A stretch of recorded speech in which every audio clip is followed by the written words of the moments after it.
lagi di Hidup Sehat. Di masa pandemi saat ini, apalagi dengan angka yang terus-menerus bertambah, penting banget untuk kita meningkatkan imunitas, terutama menggunakan bahan-bahan alami yang ada di dapur Anda.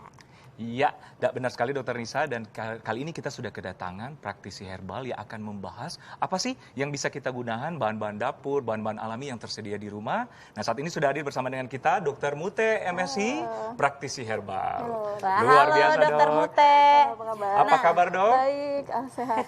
Nah, penasaran nih Dokter Nisa, Dokter Mute, fakta atau mitos ya, katanya lengkuas itu dapat meningkatkan daya tahan tubuh atau imunitas. Iya. Fakta. Karena Wow. ya lengkuas. Gimana caranya, ya, Dok? Ini lengkuasnya ya, seperti ini warnanya. Ini yang muda Ini ya, ya? warnanya pink. Nah, lengkuas ini kaya akan kandungan zinc. Zinc, oke. Kaya banget zinc. Zinc kan kita tahu untuk imunitas tubuh ya. Jadi Betul zinc sekali, itu betul sekali, Dok. fungsinya untuk meningkatkan sel leukosit ya. Kemudian juga dia merangsang keluarnya histamin tuh pada sel mas. Jadi kalau histamin itu kan fungsinya untuk sebagai anti-alergi dan Ya, sebagainya. anti-alergi dia sebagai untuk memanggil leukosit yang lain Ya, kan. betul. Jadi dia dapat memacu imunitasnya dengan cara itu. Dia meningkatkan meningkatkan sel leukosit Leukosit kemudian tadi. sama memacu produksi histamin. Oke. Nah, caranya Jadi tuangkan. Nah, caranya dengan kunyit dicampur dengan kunyit. Kunyit juga kan sebagai antiinflamasi juga. Dia juga untuk merangsang pembentukan sel leukosit ya. Nah, kunyit kemudian lengkuas, kemudian kita seduh dengan air panas. Air sebenarnya sekitar 80 derajat ya. Nah, gitu. Oke. Dok, pertanyaannya dok, lengkuas tadi dokter sebutkan lengkuas yang muda, yang ada Iya. ping-pingnya. Jadi apa sih perbedaan manfaat lengkuas muda dan lengkuas tua, dok? Sebetulnya nggak terlalu jauh berbeda, hanya karena kalau lengkuas tua mungkin yang susah diiris kalau oke, misalnya ini oke. kan lebih mudah dipotong ya, lebih mudah diolah juga gitu. Jadi tidak ada perbedaan ya Tidak ada sebenarnya. perbedaan. Nah, kemudian setelah agak dingin baru kemudian kita masukkan jeruk nipis. Nah, jeruk nipis itu kan dia kayak vitamin C juga ya. Sebetulnya ini juga boleh nih kulitnya langsung diseduh pada saat pakai air hangat karena dia senyawa hesperidin. Ada senyawa Apa tuh, Dok? yang Hesperidin? dinamakan hesperidin itu dia fungsinya untuk meningkatkan asupan terhadap vitamin C-nya. Oke. Jadi lebih Berarti mudah. malah kulitnya ini bau Kulitnya bagus bagus, diseduh dengan air panas ya? Air panas, Ya. air panas Karena- ya. Ya, tapi bukannya agak pahit atau rasa gimana gitu, Dok? Iya, dicampur madu lebih enak ya. Oh, oke. Gitu. Ya, madu juga kan bagus ya untuk imunitas ya. Nah, kalau sudah agak hangat kita peras jeruk nipis. Nah, peras boleh sampai 1 bulet ya. Kemudian Saya boleh nyobain ya, dok? boleh. Penasaran rasanya kayak apa? Penasaran, ya. Mau dicampurin ininya enggak? Madu, dok? Kunyitnya enggak? Oh, boleh. Sorry, kunyit apa? Kulit. Kulitnya. Oke. Nggak usah deh, Nggak dok. usah. Maunya yang manis-manis aja ya, Dok? Iya, karena hidup harus manis Oke, gitu.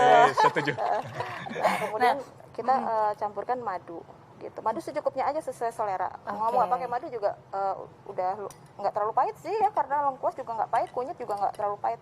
Oke. Gitu. Nah, dok, ini kan madu udah terbukti dari dulu bagus banget untuk kesehatan ya. Tapi sebenarnya madu ini ada kandungan gulanya nggak sih yang harus kalau orang mengidap diabetes ataupun diet pengen waspada nih, madu ini manis banget, bisa nggak dikonsumsi kira-kira, dok? Madu itu kandungan gulanya fruktosa ya. Oke. Fruktosa itu dia beda dengan glukosa yang Glukosa. cepat meningkatkan kadar gula darah. Sebetulnya dia aman untuk penderita diabetes. Hanya saja jangan terlalu banyak mungkin Ya. mengkonsumsinya itu saja.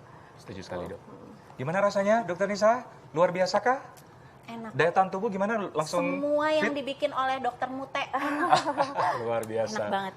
Rasanya itu ada manis-manisnya tapi nggak terlalu manis. Terus ada bau kunyit, bau rempah-rempahnya itu enak banget. Jadi pas masuk ke hidung juga rasanya tuh seger. Ya. Asemnya juga pas ya, dok. Tapi kalau aku mungkin aku tambah asam lagi biar rasanya lebih kaya gitu iya, ya. boleh. Boleh kan ya, dok Tergantung selera ya? ya, Dok, Boleh ya? tergantung selera. Kalau tambahan gula gitu?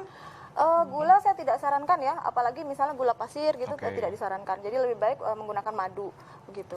Oke. Oke, Nah, gimana? dok, ini katanya selain lengkuas ini katanya air kunyit itu juga bagus buat meningkatkan imunitas. Itu fakta atau mitos? Itu fakta ya, karena tadi udah disampaikan bahwa kunyit adalah untuk memicu monosit dan neutrofil juga, Oke. salah satu leukosit ya, sel darah Salah putih. satu jenis leukosit. Salah satu jenis leukosit ya, untuk meningkatkan respon imun, kemudian juga meningkatkan reaksi sebagai anti radang juga, kemudian dan kurkumin itu juga kalau menggunakan kunyit lebih baik ditambah dengan lada hitam. Oh benar. Tadi kan kunyit sama lengkuas, berarti dokter bilang tadi ini kunyit bisa ditambahkan dengan lada hitam. Betul. Apalagi dok selain lada hitam? Cukup ya, jadi Cukup. kan dia kandungannya sekitar 2-8% dari kunyit itu adalah kurkumin. Nah kurkumin bisa diserap dengan sempurna, manakala kalau dicampur piperin itu adalah lada hitam. Ya, Gitu. bisa udah habis tuh, nggak disisain. Enak banget. Nah, ramuan kedua mungkin kakak mau coba biar Iya. tahu nikmatnya rempah-rempah Siap. yang ada di rumah lagi. Nah, Oke. tapi nanti ramuan keduanya kita bikin sesaat lagi tetap di Hidup Sehat. Kembali lagi di Hidup Sehat. Tadi kita udah melihat ternyata pengobatan herbal itu sudah sejak zaman dahulu kala dokter Nisa ya. Benar. Nah oke, tadi kita ada ramuan kunyit, lengkuas dan sebagainya. Sekarang ramuan berikutnya apa dokter Muti? Kita bikin bawang ya, pakai Bawang. bawang putih ya. Nah bawang putih ini kandungannya bagus banget karena dia mengandung senyawa yang namanya sulfur. Nah sulfur ini sebagai antivirus, antimikroba juga ya, antivirus. Nah karena sulfur kan tidak bisa dicerna oleh tubuh ya, jadi dia dikeluarkan melalui paru-paru. Oke, digeprek gitu ya dok? Ya harus digeprek atau dihancurkan atau dihaluskan supaya apa? Kandungan yang kalau dia tidak digeprek kan namanya alin ya, alin dan enzim. Nah kalau dia digeprek dia akan si enzimnya bereaksi tuh menjadi alisin. Nah alisin itulah yang dimanfaatkan, yang punya manfaat banyak dari bawang putih Dari ini. Ya. Kalau diiris dok atau diulek gitu boleh? Boleh. Nah, Dan berapa siung nih dok? 2 siung aja cukup. Nah, kemudian setelah digerus atau dipotong-potong, itu harus didiamkan dulu 15 menit paling tidak ya. Oh, Ini tadi kenapa dok harus didiamkan? agar 15 bereaksi. menit? Aliin tadi akan dirubah oleh alinase enzimnya Enzim. akan menjadi alisin. Nah, alisin itu yang memiliki banyak manfaat. Benar. Oh, berarti kita juga pas masak tuh pas diiris-iris tunggu 15 menit Iya, dulu tunggu baru 15 menit. Iya, betul. Oke. Tips baru tuh dok. Bener banget. Ya, ini tinggal diseduh aja. Nah, kita diamkan, Oke. nanti diminum airnya. Nah, berhubung ini bawang putih, aku nggak begitu suka. Oke, Dokter aku deh. Ekles, Boleh. dipersilakan. Mungkin nunggu hangat Bawang dulu. putih. Perlu madu nggak, Dok? Sorry. Pakai madu. Pakai madu. Dibuka dulu dong. Buka dulu ya. Dok. Semangat banget. Semangat banget. Mau pakai madu nggak dok? Coba. Ya, madu deh. Apa rasanya dengan tidak pakai madu dok? Rasa bawang putih. Agak pengar ya. Maaf. Ya, Boleh jadi tambahin ditambahin madu. madu atau iya. jeruk nipis gitu Madu nggak sih jangan dok? lupa diberikan pada saat suhunya sudah hangat ya, karena apa? Kalau panas madu akan rusak enzimnya. Iya, benar-benar. Gitu. Oh, jadi madu ini tidak boleh kena air panas banget ya dok jangan ya? panas rusak, nanti percuma dong kalau kita pakai madu ya. Kalau Oh, itu juga tips lagi, udah 2 tips hari Dua ini. tips. Oke dokter Nisa, siap? Ya, Oh siap. saya yang minum ya? Oke. Nah, gimana Oh, dok? Oke, udah ada campuran-campuran madu, madu manis ya. bawang putih gitu. Udah lebih fresh. Tapi aku yakin pasti tetap lebih enak yang punya aku Oh tadi. gitu. Jadi Iya kita dong. tim bawang putih, tim lengkuas. Iya dong. Oke dok, ada apa lagi dok? selain bawang putih tadi ini diminum cukup 1 kali sehari ya. Oke. Sebelum makan lebih baik, tapi kalau punya sakit mah lebih baik setelah makan 45 menit setelah Ya. makan ya. Kemudian ada lagi meniran ya. Meniran itu juga sebagai imunomodulator. Menirang dok. Ya, namanya meniran. Menirang. Meniran ini udah dikeringkan, dia imunomodulator juga merangsang sistem imun ya. Kemudian ada namanya pegagan. Pegagan ini juga kayak akan zinc, vitamin, kemudian juga dia sebagai untuk merangsang imun juga. Nah, kita kombinasi dengan kunyit. Oke. Oke. Dok mau tanya, jadi menirang dan pegagan ini kan ini sudah dikeringkan. Betul. Kalau masih basah boleh tidak dok? Boleh. Oh. Jadi bedanya kering sama basah adalah kadar airnya. Oh. Jadi malah justru kalau yang kering itu sudah terkonsentrasi zat aktifnya gitu. Oke. Dan Jadi- mengeringkannya pun bukan pakai oven, tetapi di bawah sinar matahari. Oke. Gitu. Oke.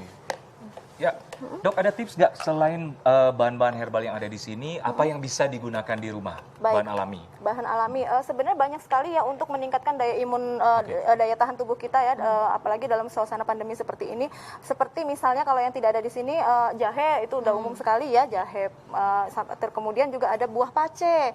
Buah pace. Buah Walaupun pace. baunya nggak enak, itu buah noni Yang ya, mana tuh? buah pace. Oh, buah. Mengkudu. Oh mengkudu, oke. Mengkudu. Gitu. Ya. Mengkudu bagus untuk imunitas juga, walaupun nggak enak baunya itu cukup di jus. Kemudian ada lidah buaya itu juga baik Oh ya, untuk antioksidan ya? betul antioksidan gitu. Banyak rimpang-rimpangan itu umumnya bagus untuk meningkatkan daya tahan tubuh begitu. Oke. Nah dok, ini kan kita herbal menggunakan bahan-bahan di rumah. Tapi apa yang harus diwaspadai dalam menggunakan bahan-bahan yang ada di rumah dan di dapur ini dok? Yang pertama kalau kita mengolah sendiri ya, rimpang ataupun tanaman-tanaman obat yang lain, perhatikan kebersihannya. Harus dicuci dengan bersih, harus disiangi kulitnya dengan bersih, karena takutnya kan ada patogen yang menempel, ada bakteri ataupun jamur yang menempel ya gitu. Yang kedua ya seberapa banyak kita konsumsi, artinya jangan terlalu berlebihan gitu.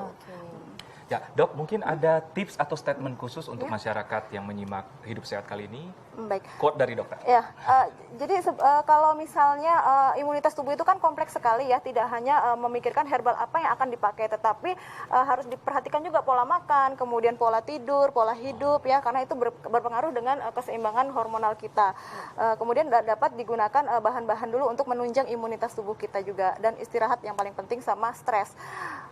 Quote hari ini, gunakanlah bahan-bahan di sekitar Anda untuk meningkatkan imunitas. Oke, luar keren biasa. banget. Gunakanlah bahan-bahan di sekitar Anda untuk meningkatkan Ya, imunitas. dan sangat diperlukan dalam kondisi saat ini ya, Dokter Nisa. Benar banget, karena bahan-bahan di sekitar kita juga tentunya tidak mahal Ya, gitu kan, daripada ya. mencari bahan-bahan yang lain.